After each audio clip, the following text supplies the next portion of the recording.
Debbie and James have been married for 13 years.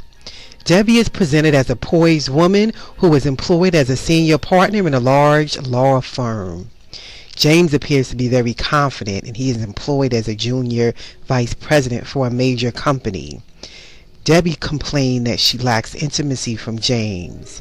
James states Debbie criticizes everything that he does, and that they both push each other's buttons and things get out of hand very quickly.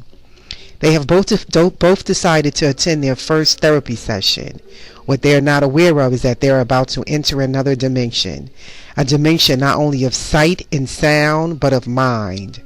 A journey into a wondrous land of imagination. Next stop, the Twilight Zone of an unethical counselor.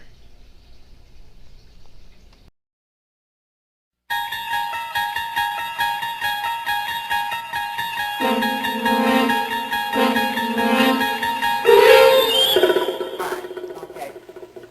First, let me just explain to you that by seeking professional help, both of you must understand that there is no guarantee, and that you both have to be willing to be open and honest in order to change the things that's going on in your marriage right now. Okay? The first thing I need to know is, what are the stressors in your relationship? I feel like he's ignoring me. Okay, and James, what is your stressor? She's always critical. She criticizes everything I do.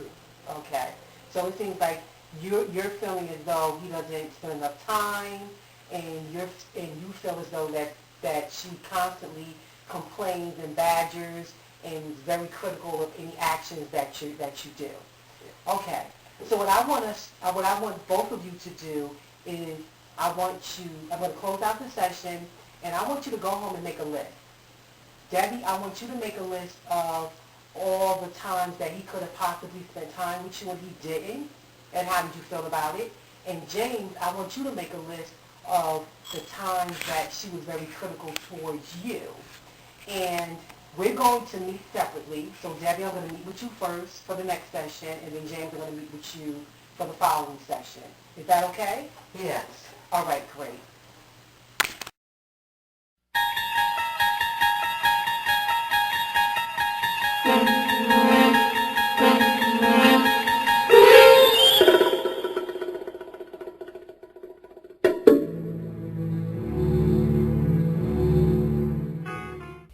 According to the ACA Code of Ethics, Section A, the counseling relationship, informed consent in the counseling relationship, clients have the freedom to choose whether to enter into or remain in a counseling relationship and need adequate information about the counseling process and the counselor. Counselors have an obligation to review in writing and verbally with clients the rights and responsibilities of both counselors and clients. Informed consent is an ongoing part of the counseling process. The counselors appropriately document discussions of informed consent throughout the counseling relationship.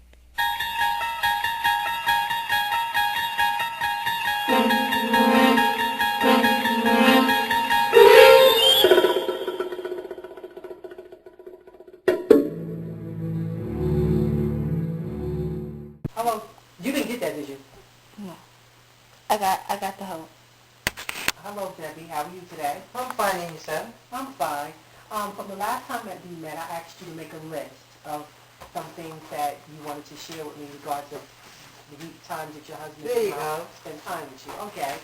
Now I see that the first thing on your list is that he doesn't spend enough quality time with you.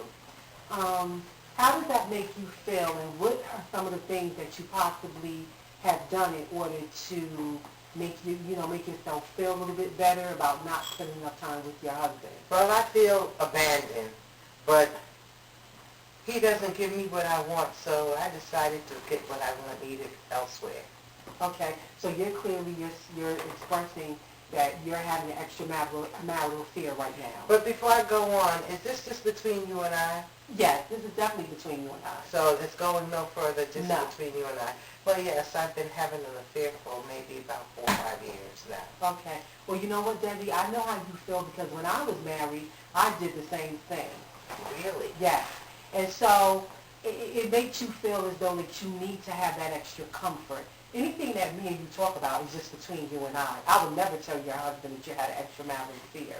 Okay.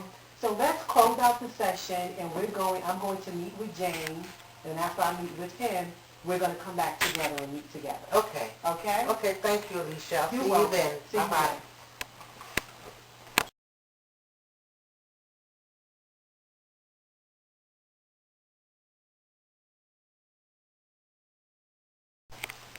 Hello, James. How are you today? I'm fine, thank you. Okay, you have your list? Yes, I do. Okay. Now, I clearly see here on your list that you stated that your wife is very critical of you, that she states that you, every time that something is not done around the house, she constantly complains. She also says that you spend too much time at work. Yes, I spend a lot of time at work, and I do so because I have a lovely secretary that hangs with me as long as I want to hang. Okay. So, can I ask you, is your relationship with your secretary, is it just strictly professional? Oh no, we are having an affair. Okay, so you're stating that you have had an affair with your secretary at this point in time within your marriage. Yeah. Okay. How do you think that's going to make Debbie feel if she finds out? Oh, she's going to be devastated. She's going to be crying, and she's going to be hurt, and it's going to be ugly. Okay, well, can I share something with you? I don't think Debbie's going to probably be too devastated because she's actually having an affair herself. What? Yeah. She shared that with me from the last time that we met. Okay? So at this point, the information that I'm giving you, you have to now figure out what you want to do in regards of your marriage. Okay? All right. And the next time we're all going to meet together and discuss some things that is some changes that have been made in your marriage. Okay. Okay?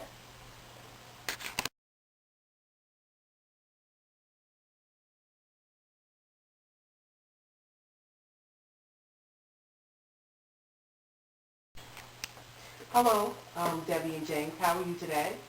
I'm fine. You're fine. And Debbie, is there something that you need to share? Because you don't seem too happy today.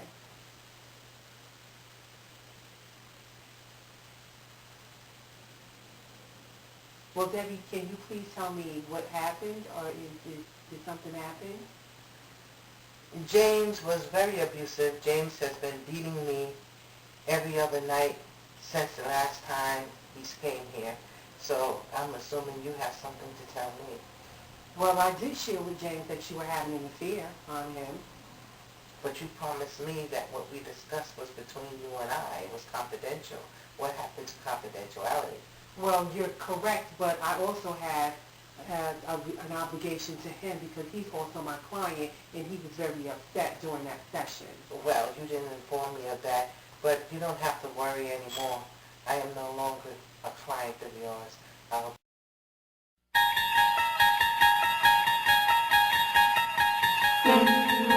As you can see from the scenes, that it's very important to choose your counselors wisely, because in choosing an unethical counselor, the damage that they can cause can be irreparable.